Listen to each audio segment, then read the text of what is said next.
Brewed Teas, and he made a big announcement today. He is running for mayor. Tony, thanks for coming in. Appreciate you having us. Why are you running for mayor? I'm running for mayor because I feel like it's time for change, and it's time for the people to have a voice again. If anybody's paying attention, it seems like there's kind of been a disregard for the people, and what better time than now?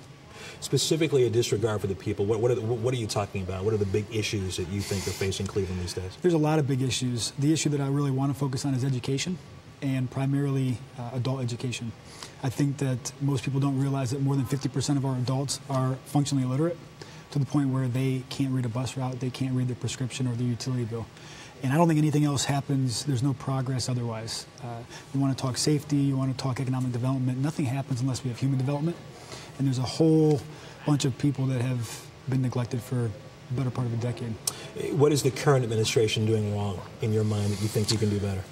I don't really want to talk about what they're doing wrong. I just feel like it's time for a new mindset. And the mindset, you know, in the region and with our current administration is that mediocrity is okay, that it's okay to be average. And that's not how I live. That's not how the people around me live. That's not how I do business. And I think that if we demand a lot out of our sports teams and downtown, we should demand more from our leadership.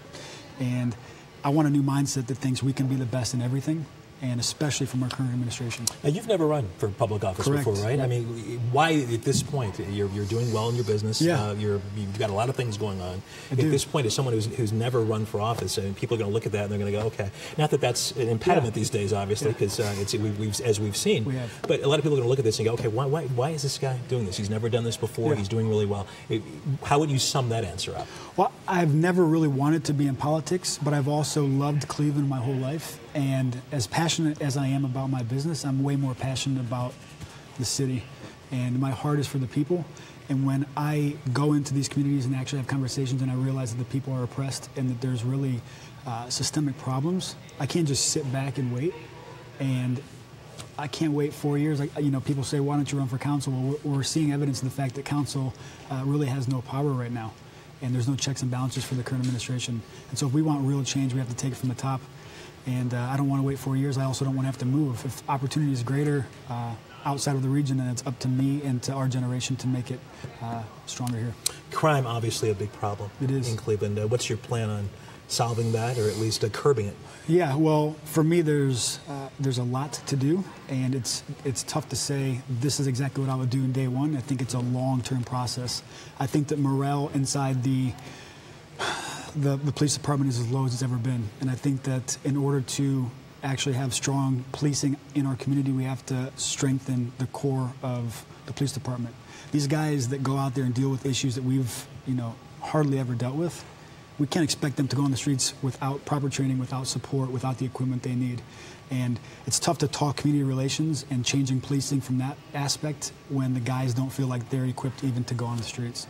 And so the initial thing for me would be to put things in the place so they're supported and then deploy more in the streets. It's tough to say let's deploy more when there's no trust from the community to begin with. When you say police morale is low, where is that coming from? Is that it's coming from yes, it's coming from my conversations with police officers, lieutenants, and those in the police force. Mm-hmm.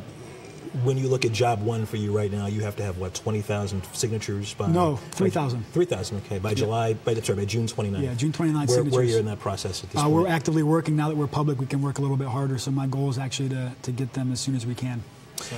People know you as the Fresh Brewed Teas guy. They know you as the guy who helped bring Charlie Sheen to town last year. What should people know about you that perhaps they don't?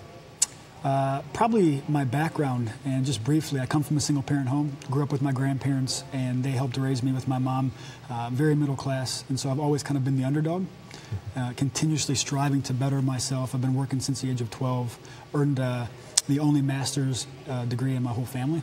Started my company right out of college, and it's 8 years old, and I have employed a lot of people. So I'm the underdog. Cleveland's the underdog. I think it's time for us to be the favorite, and I'm just anxious to get to work. You ready for this? I'm definitely ready for this. Okay. Tony Madalone, thanks a lot. Appreciate it. Appreciate you having me. Thank you. Thank you for watching.